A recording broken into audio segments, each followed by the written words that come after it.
মরহুম আকবর হোসেন আন্তঃইউনিয়ন স্মৃতি রৌপ্য কাপ ফুটবল টুর্নামেন্ট ২০২৫ হাতিয়া থেকে সাব্বির ইবনে সিদ্দিকের পাঠানো তথ্য ভিডিওচিত্রে দেখুন বিস্তারিত।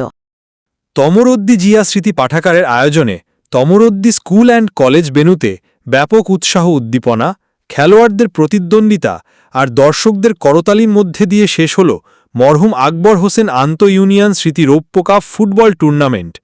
দীর্ঘদিন পর এমন জমজমাট খেলাধুলার আয়োজন দেখে খুশি স্থানীয় ক্রীড়াপ্রেমীরা। শেষ ম্যাচে মুখোমুখি হয় তমরুদ্দি 11 স্টার বনাম আব্দুল হাই ভুইয়া স্পোর্টিং ক্লাব। টানটান উত্তেজনাপূর্ণ ম্যাচে ২-০ গোলে তমরুদ্দি 11 স্টার শিরোপা জয় করে চ্যাম্পিয়ন হয়। ফাইনাল খেলাটি দেখতে মাঠে উপচে পড়া ভিড় দেখা যায়। হাজারো দর্শকের উপস্থিতি প্রমাণ করে দেয় মানুষ এখনও খেলাধুলা ভালোবাসে।